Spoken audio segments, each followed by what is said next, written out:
Hello guys, today I'm going to talk about Windows Hardware Quality Lab Kit.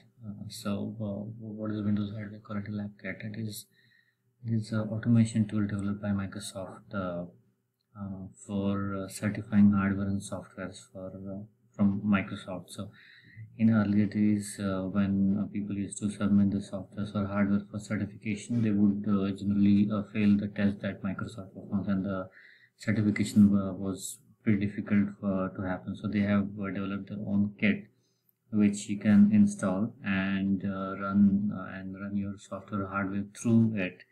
It will perform various tests on the software or hardware that you want to certify, and if the test cases passes, it will give you a report. And if everything is passing, you can create a package out of it, and you can submit it to Microsoft, and there are like high chances of it is getting passed in Microsoft Lab as well, because they're gonna run pretty much the same test on it which you already passed. So making the certification process simpler and easier, they have developed this automation tool. So this automation tool precisely consists of it's a controller and client-based environment where you can install controller on a machine, and then your test will be running on a client. So there are basically different type of test Microsoft has device. So I'll be specifically talking about the Ethernet card, the network interface card, the certification from driver certification from Microsoft. So this is very important. You can come on to this website docs.microsoft.com, and this compatibility chart. So this is pretty much important. So you can run your certification for these OSs that are present here. So if you want to certify your hardware on Windows 10, you should be deploying this HLK version. Likewise, if you want your hardware to get certified on Windows Server 2016, you should be using this controller version.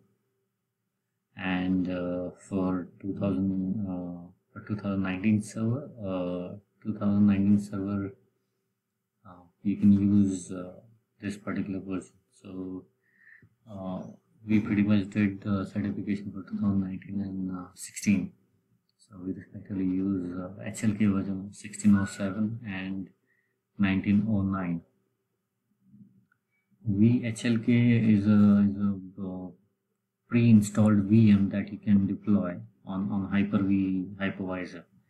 So if you want to skip the controller installation process, you can just pre-installed VM you can take and deploy it on a hypervisor. There is a process already given in the documentation. Okay, so I'm gonna quickly walk through a document that I have created. In Vehicle there are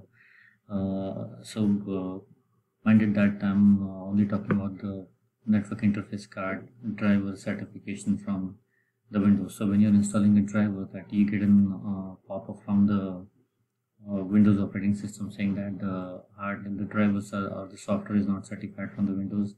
It may harm your computer. Do you want to continue on this?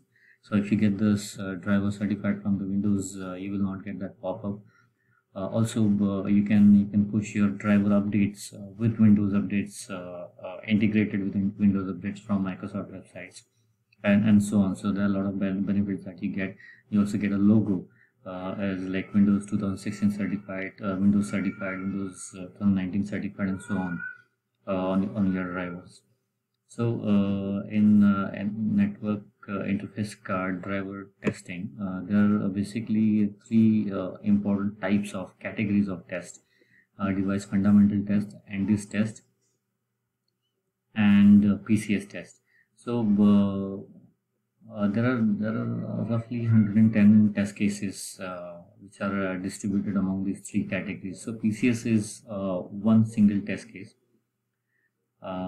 which require failure clustering and so on. So we'll talk about all the test cases. So PCS is a single test case that takes around 24 to 48 hours to run. just one test case, and the rest of the 100 test cases, 110 odd test cases are distributed among these two. So this is device fundamental test cases are the most simple setup test cases. Here the setup would be like you're gonna need this controller and one client, and you can connect this controller and client back to back.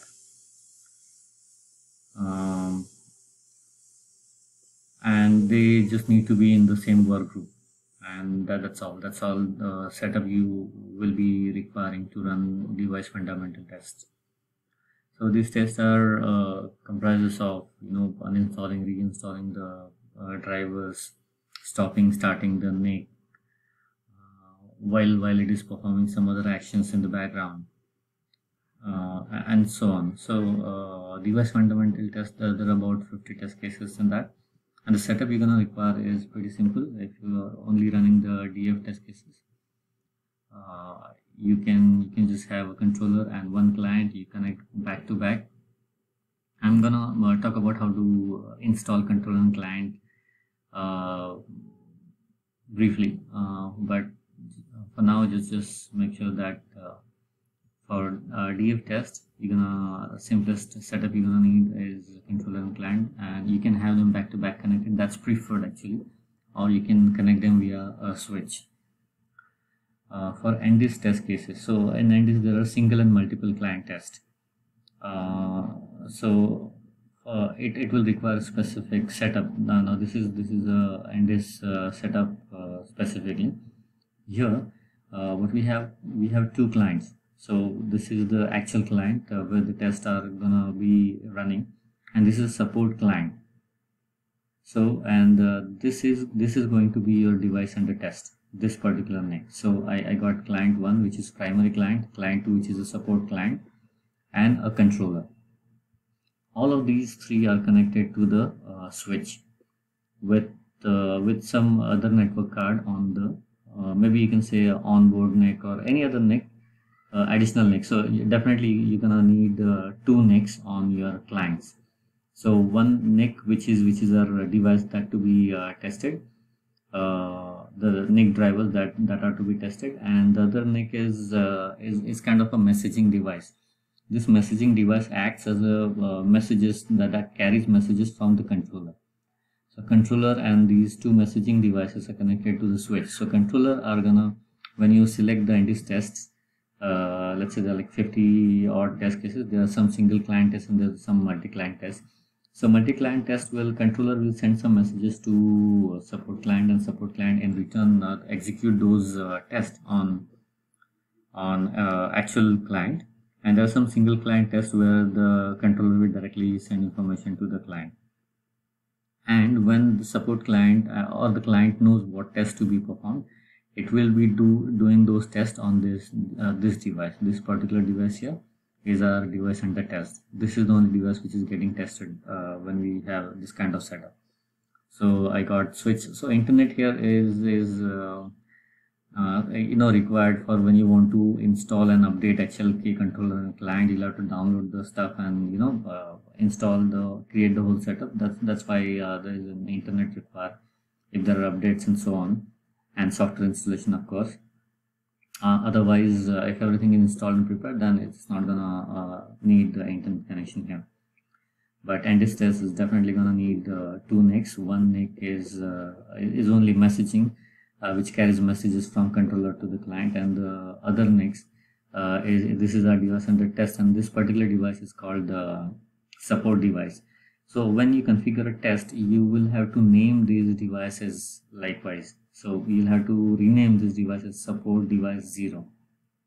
This is a very specific thing that you will need to do on both the machines. You can leave this name, device under test name, as it is. You need not change this device name. But these two devices, you'll have to. These are two network interface card, and when you look into when you go to properties here, network properties, Ethernet, change adapter machine.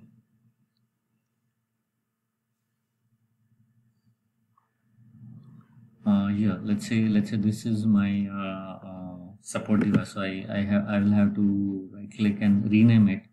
Right now it is named as Ethernet. I'll have to rename it the support device 0, and similarly for the other message devices, you'll have to rename those devices, because the controller test is going to look for these devices. So when you name one device as message device, then controller knows I have to send messages through this device. When you configure a device as support device, the controller knows this is the device using which we'll be running the test on the device under test.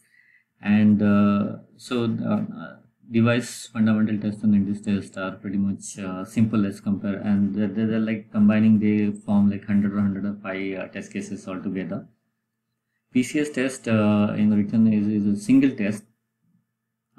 This is PCS is private cloud simulator, so it's gonna simulate a cloud scenario here, and it's gonna spawn few VMs, migrate few VMs, shut down and power on some VMs, and do a lot of stuff with VMs that happens in real-time scenarios in cloud environments. So so let's talk about the setup, because this is gonna need pretty big setup and compared to the NDIS and device fundamental test. So this is bare minimum setup that you're gonna require. This is bare minimum. You cannot reduce one of the nodes here.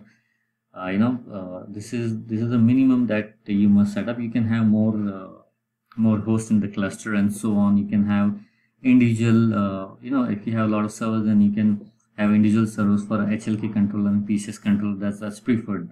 That way it's gonna run faster as well.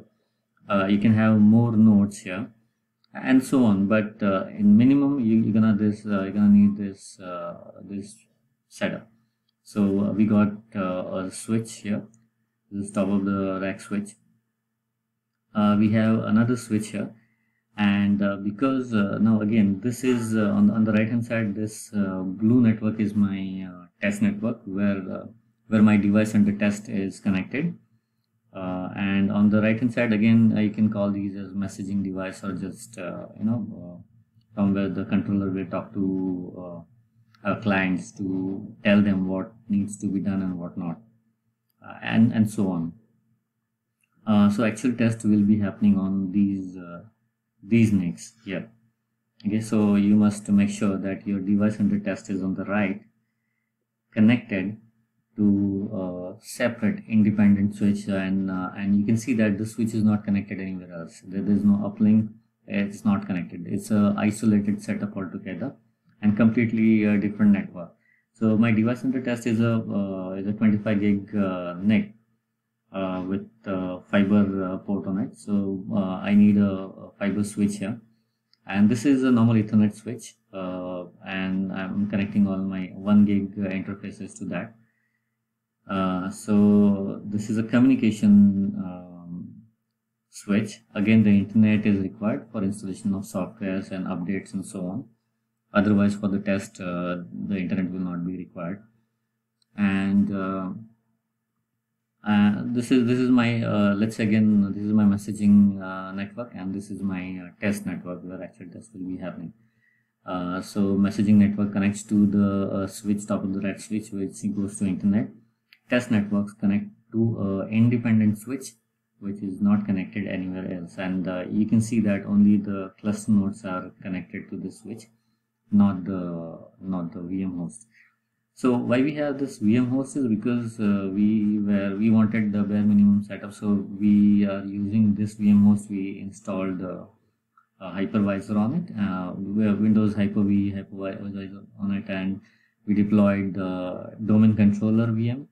HLK, we installed Windows Server 2016 and 19 OSS for different setups, and on that we installed the HLK controller. Again here the same thing, we installed 2019 and then installed the PCS controller on this VM. You can potentially have 3 more servers, physical nodes over here, But if you want to go with a bare minimum server, you can these HLK control and PCS control can pretty much run in